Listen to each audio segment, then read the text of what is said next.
Hello everyone, मैं doctor प्रगति गुप्ता और आज इस वीडियो में हम जानेंगे कि जितने पेशेंट्स एफेजिया के हैं, जैसा हमने प्रीवियस वीडियो के अंदर डिस्कस किया था, जिन लोगों को बोलने में, चीज़ें समझाने में तकलीफ होती है स्ट्रोक होने के बाद, पैरालिसिस होने के बाद, या कम्युनिकेट करने में, बात समझाने में परेशानी होती है, उसे हम कैसे ठीक कर सकते हैं ताकि आपकी रिकवरी आनी स्टार्ट हो जाए।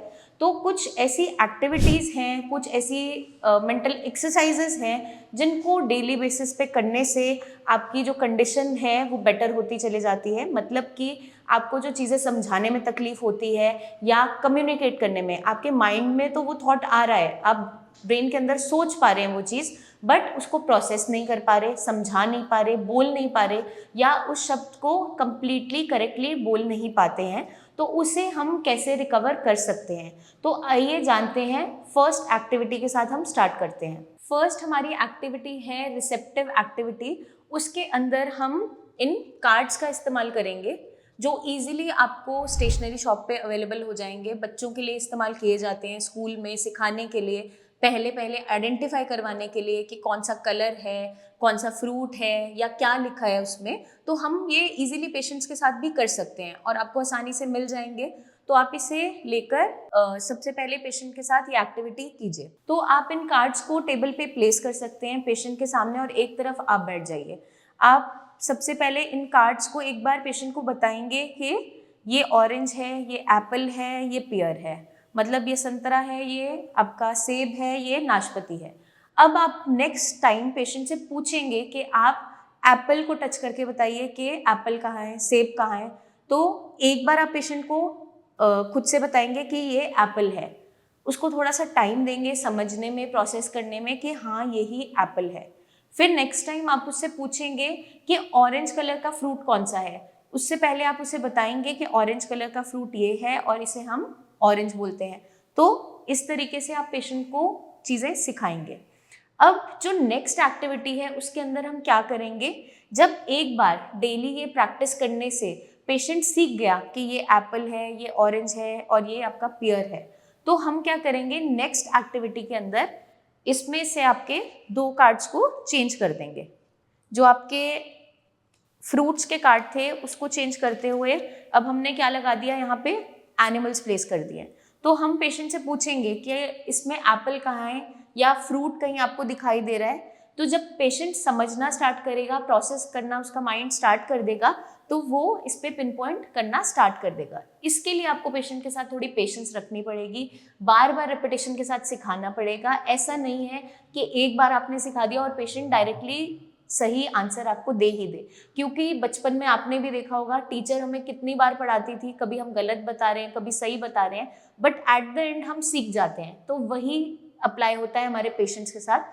फिर आपने उनसे पूछा कि इसमें कहीं फ्रूट है, कोई एप्पल है, तो वो पिन पॉइंट करेगा।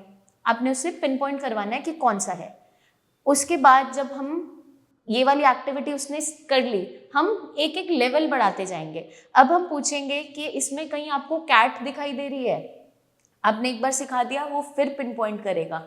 और नेक्स्ट टाइम आप फिर पोजिशनिंग बदल दीजिए, ताकि सिर्फ ऐसा ना हो कि वो सिर्फ पोजीशन से याद रख रहा हो कि सेंटर में एप्पल है तो यही एप्पल है। जब आपने प्लेस बदल दिया, फिर पूछा एप्पल कहाँ है, और उसने अगर सही पॉइंट कर दिया, इसका मतलब ये है कि ब्रेन अब समझना स्टार्ट कर रहा है, प्रोसेस कर पा रहा है, उसको रिसीव कर पा रहा है जो आप उसे समझाना चाहते हैं। तो ये एक्टिविटी काफ़ी हेल्पफुल साबित हो सकती है आपकी रिकवरी के अंदर। सेकेंड जो एक्टिविटी है वो है टारगेट नेमिंग, जिसमें हम क्वेश्चनिंग करेंगे। पेशेंट जहाँ पर लेटा है, बैठा है, उसकी सराउंडिंग में क्या क्या है चीज़ें, उसके आसपास उसे क्या दिखाई दे रहा है, उस चीज़ों को आपको पूछना है पेशेंट से। पहले आप उसे एक बार बताएंगे कि आप यहाँ पे लेटे हैं, आपके आसपास फॉर एग्जांपल मैं यहाँ बैठी हूँ, मेरे आगे टेबल है, यहाँ पे चेयर है, ऊपर पॉइंट करके फ़ैन आप बता सकते हैं कि फ़ैन है, दरवाज़ा खिड़की कहीं दिखाई दे रहा है तो उसको आप पॉइंट कीजिए।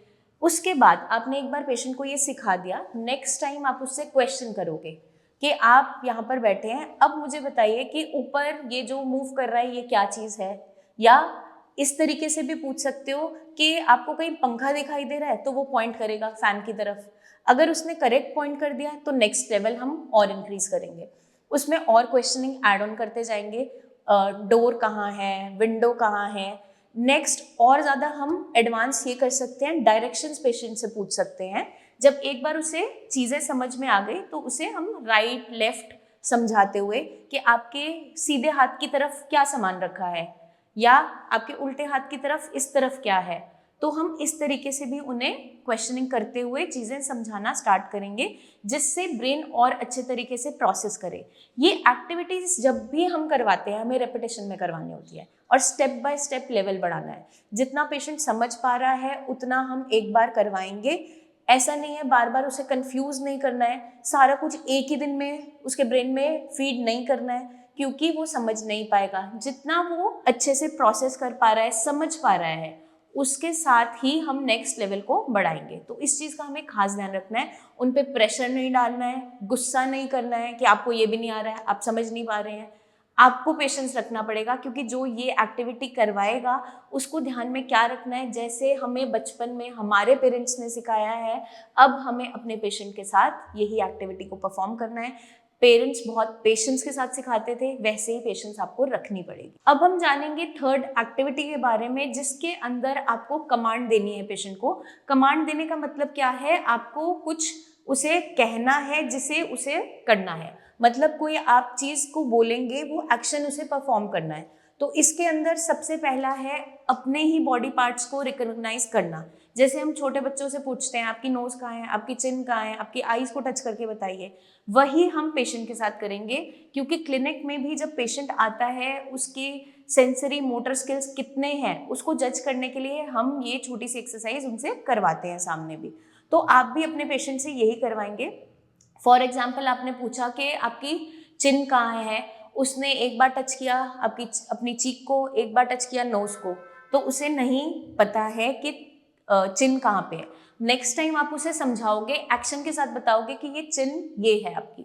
अब उसके बाद आप फिर से उससे पूछोगे, अगर उसने ये सही आपको बता दिया कि चिन यहीं पर है, नोज पूछेंगे, नोज बता दिया, आईज बता दी, उसके बाद हम इसका लेवल थोड़ा अप कर सकते हैं उसी पेशेंट के लिए।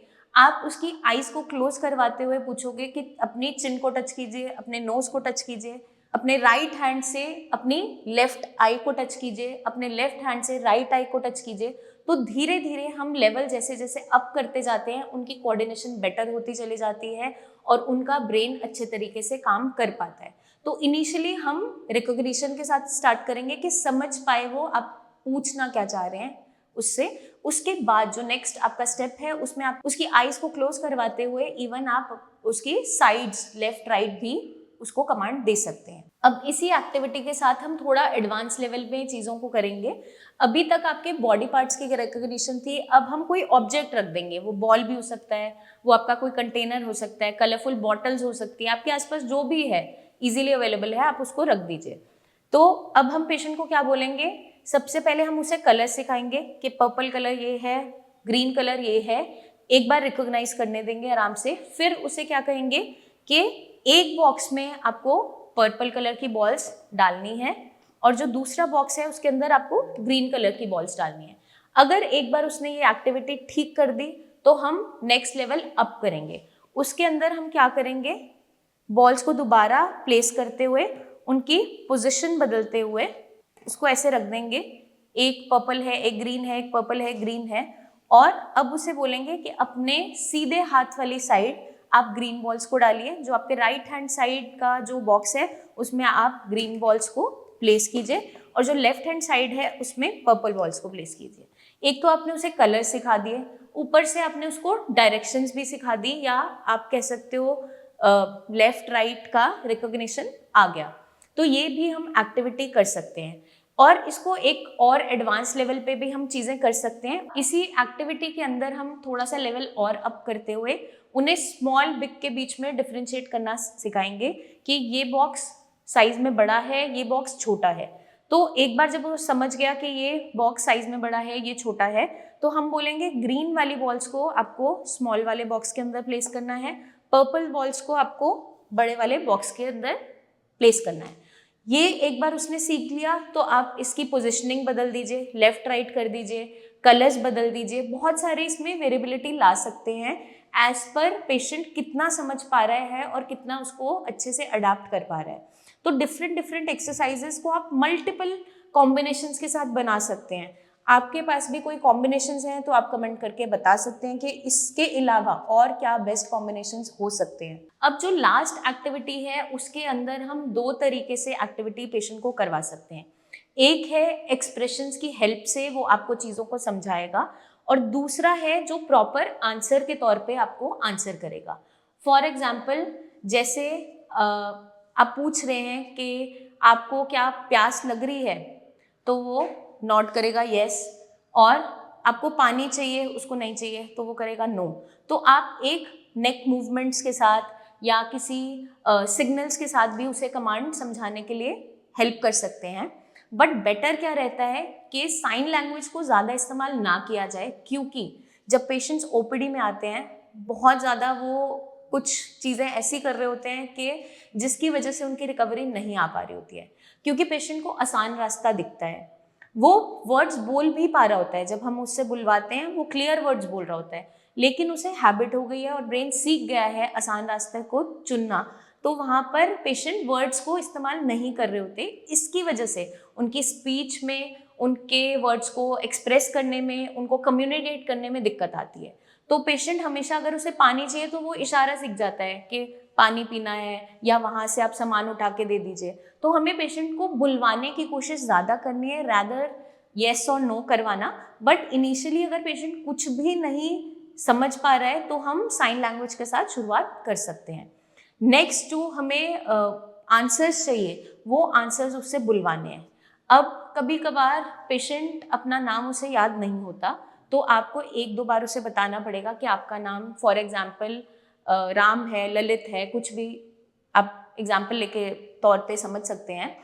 नेक्स्ट टाइम आप फिर उससे पूछेंगे आपका नाम क्या है, तो वो उसको मेमोराइज करना स्टार्ट करेगा, समझना स्टार्ट करेगा, याद करेगा और बोलेगा। कभी कभार क्या होता है, पेशेंट को वर्ड याद नहीं आ रहा होता, तो वहाँ पर हम उसे बुलवाने की कोशिश करेंगे। आप कहाँ रहते हैं, उसका लोकेलिटी का एड्रेस, या कौन से फ्लोर पे रहते हैं, 1-2 बार उसे सिखाना पड़ता है। कभी कभार पेशेंट को याद भी होता है तो वो खुद ही बता देता है। उसकी कोई हॉबीज़ हैं, उसे क्या पसंद है, खाने में क्या पसंद है, तो जितना आप उनके साथ कम्युनिकेट करते हैं, उनसे बुलवाने की कोशिश करते हैं, उतना ब्रेन अडाप्ट करता जाता है, उतनी रीवायरिंग होती है ब्रेन के अंदर, क्योंकि जितनी वोकैबुलरी आप देंगे उनको और वो समझना स्टार्ट करेंगे, उतना बेटर आपकी रिकवरी होती चली जाएगी। तो मैं उम्मीद करती हूँ ये वीडियो उन पेशेंट्स को ज़रूर मदद करेगी जिनको कम्युनिकेट करने में दिक्कत आती है, मतलब स्पीच गई नहीं है, वो बोल तो पाते हैं, वर्ड्स को रिपीट कर पाते हैं, लेकिन ब्रेन खुद से सेंटेंस नहीं बता पाता, या शुरुआत में 2-2 वर्ड्स जोड़ रहे होते हैं। तो वो सेंटेंस फॉर्मेशन तक लाने के लिए, उनकी प्रॉपर लैंग्वेज को आगे प्रॉपर तरीके से वो कम्युनिकेट कर पाएँ, समझा पाएँ, उसको दोबारा से वापस लाने के लिए ये एक्टिविटीज़ आपको मदद करेंगी। आपको कोई भी सवाल हो तो कमेंट करके ज़रूर पूछिए, और अगर आपके पेशेंट की भी ये कुछ ऐसी कंडीशन है तो उनकी प्रेजेंट कंडीशन की आप वीडियोस बना के भेजिए हमें, ताकि हम और अच्छे से आपको गाइड सकें कि उनके लिए क्या बेहतर रहेगा, किस तरीके की डाइट फॉलो करनी है, क्या क्या एक्सरसाइजेस करनी है। जल्दी ही मिलेंगे हम नेक्स्ट वीडियोस में, तब तक के लिए इन एक्टिविटीज़ को परफॉर्म कीजिए और हमें बताइए कि आपको क्या बेनिफिट्स मिले हैं। अपना खास ध्यान रखिए, टेक केयर।